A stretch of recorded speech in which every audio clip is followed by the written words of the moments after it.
औज़ुबिल्लाहि मिनश्शैतानिर्रजीम बिस्मिल्लाहिर्रहमानिर्रहीम अस्सलामु अलैकुम वरहमतुल्लाहि वबरकातुहू। सूरह अंबिया है मेरे सामने और सूरह अंबिया की आयत नंबर 38 है, पारा नंबर 17 है और रुकू नंबर 3 है। आयत नंबर 37 में अल्लाह तबारक व तआला ने इंसान की पैदाइश का जिक्र फरमाया और फरमाया कि खुलकल इंसान अमिन अजल, इंसान को जल्दबाज पैदा किया गया।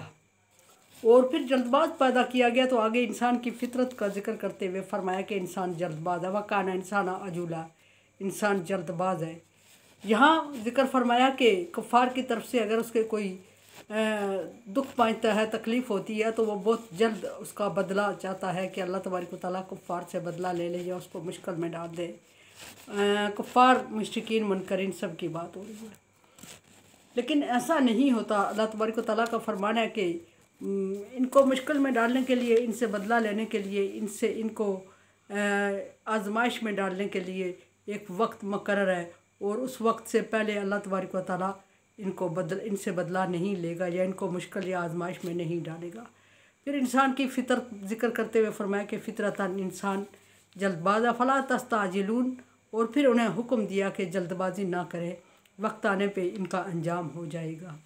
आयत नंबर 38 में अल्लाह तबारक व तआला एक और कुफ़ार की बुरी आदत या बुरे सवाल का या दुखी सवाल का जिक्र फरमा रहे हैं।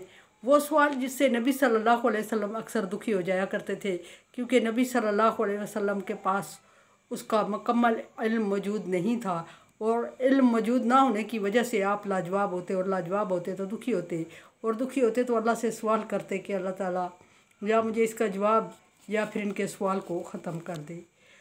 यहाँ सवाल क्या है? यक़ूलूना मता हाज़ा वाद, ए नबी सल्लल्लाहु अलैहि वसल्लम, ये आपसे ये सवाल करके भी परेशान करते हैं कि वादा कब आएगा, जिस वादे से तू हमें डरा रहा है, जिस वादे की तू हमें वार्निंग दे रहा है, भला कभी आके आएगा भी या नहीं, हमें ये बता दे।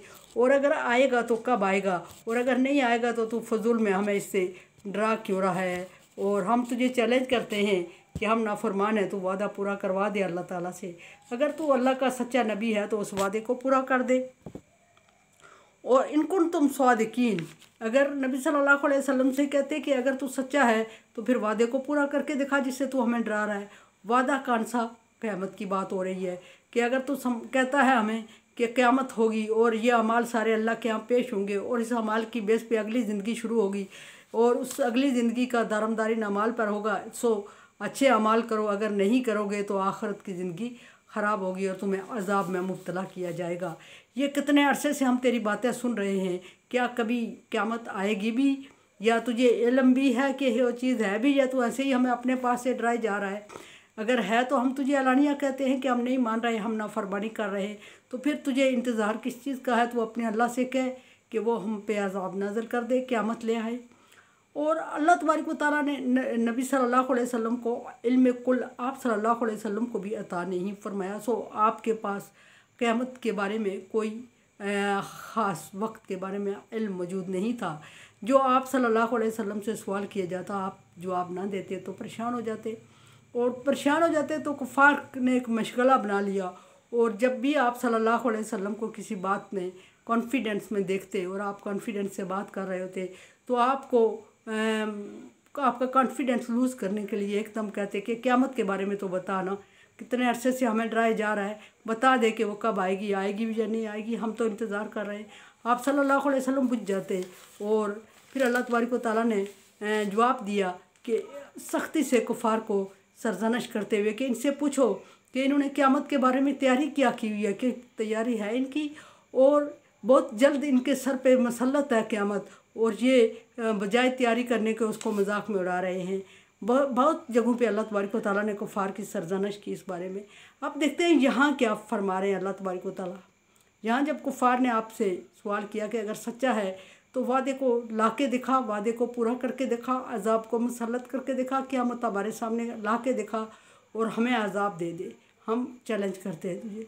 तो अल्लाह तबारक व तआला जवाब में फरमा रहे हैं, लौ यअलमुल्लज़ीना कफ़रू, काश कि काफिर लोग इस हकीकत को जान लें। किस हकीकत को? क़यामत को, क़यामत की सख्तियों को जान लें क़यामत की मुश्किलात को जान लें, उस चीज़ को समझ सकें। और अगर ये समझ सकें, ला यकुफ़ूना अन वजूहिहिम नार, इनको समझ हो कि उस दिन ये कोशिश कर भी लें तो अपने चेहरों पे लगी हुई आग को हटा नहीं सकेंगे, अपने चेहरों को आग से बचा नहीं सकेंगे और अपने चेहरों को छुपा नहीं सकेंगे आग से। आग उनके साथ लिपटी हुई होगी और वो जिधर जाएंगे आग उनका पीछा करती जाएगी। वला अन ज़ुहूरिहिम, और ना ही अपनी पुश्तों को, अपनी पीठों को आग से बचा सकेंगे या आग को दूर कर सकेंगे अपनी पुश्तों से। वला हम युनसरून, और ना ही चीखो पुकार करके किसी को मदद के लिए बुला सकेंगे। दुनिया की मिसाल दी, दुनिया में अगर किसी के घर में आग लग जाती है, हर इस आग का उस आग से कंपेयर तो नहीं किया जा सकता। हदीस के मुताबिक ये आग जन्नत के साथ पानी से धो के दुनिया वालों के लिए भेजी गई है, जिससे खाना पकाना या ये चीज़ें हम करते हैं, गर्म करना चीज़ें, ये आग 70 पानियों से धुली हुई है। और अगर ये जन्नत के पानी से धुल के इतनी सख्त है तो ज़रा उस आग को सोचें और उसके लिए समझें कि जो इससे 70 गुना ज़्यादा सख्त होगी और वो आग लगी होगी। और दुनिया में अगर कोई आग लग जाए, इंसान के किसी इर्द गिर्द के माहौल को इकट्ठा कर लेते हैं और लोगों से मदद मांगते हैं, फ़ौरन बुझाने की कोशिश करते हैं। फायर ब्रिगेड आ जाता है, लेटेस्ट में टेक्नोलॉजी है। और ना अगर किसी एरिया में फायर ब्रिगेड मौजूद हो तो अपनी मदद आपके तहत लोग इंतज़ामात करते हैं, एक्सपर्ट लोग मौजूद होते हैं, एक दूसरे की मदद करते हैं, बचाने की कोशिश करते हैं। लोगों को सामान को और लोगों को घरों से बाहर निकाला जाता है, आग को बुझाने का इंतज़ाम किया जाता है और ये मदद होती है। लेकिन क़यामत के दिन वो जो आग होगी वो इंसान के साथ लिपटी हुई होगी। कोई ताकत नहीं होगी कि वो उस आग को उनके चेहरों से हटा दे। और अगर उनकी कमर पे लग जाए आग तो कोई ताकत नहीं होगी, गर्दन पे लग जाए, सर पे लग जाए, कोई ताकत उनको बचा नहीं सकेगी। और वो ख़ुद भी बुझाने की लाख कोशिश करेंगे, वो बुझा नहीं पाएंगे। इतनी सख्त और तकलीफ़ दे मंज़र होगा। और फिर ये कि वो किसी को मदद के लिए नहीं पुकार सकेंगे, क्योंकि वहाँ सबको अपनी अपनी पड़ी होगी, कोई किसी की मदद नहीं करेगा। और अगर अपनी अपनी नहीं भी पड़ी होगी तो कोई मदद क्यों करेगा जब अल्लाह तबारक व तआला का हुक्म नहीं होगा। ला यशफ़ाउ इंदहु इल्ला बिइज़्निही, वहाँ सिफारिश नहीं चलेगी। ला युनसरून, वहाँ मदद नहीं चलेगी।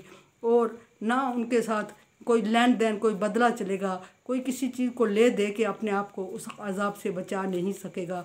तो अल्लाह तबारक व तआला डांट के, सरजनश करके फरमा रहे हैं कि ऐसे माहौल में वो जल्दी कर रहे हैं और ऐसे माहौल को तलब करने में वो अल्लाह तबारक व तआला को चैलेंज कर रहे हैं और नबी को भी चैलेंज कर रहे हैं और ईमान को पसे पुष्ट डाल रहे हैं। हालांकि ऐसे माहौल से इन्हें बचने के लिए इंतज़ामात करने चाहिए।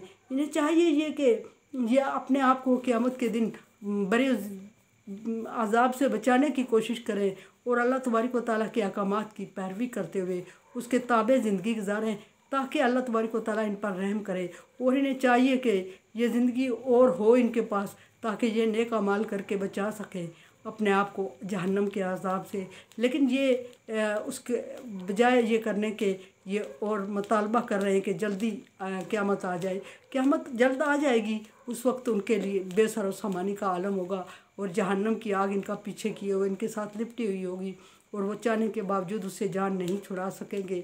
और जहन्नम का जिक्र करते हुए अल्लाह तबारक व तआला ने फरमाया कि 70,000 लगामें हैं जहन्नम की और 70,000 फरिश्ता एक लगाम को पकड़े हुए हैं और उसको घसीटा जा रहा है और वो शोले मारती हुई, भड़कती हुई इंसान का इंतज़ार कर रही है और उसको इंसान के करीब लाया जाएगा।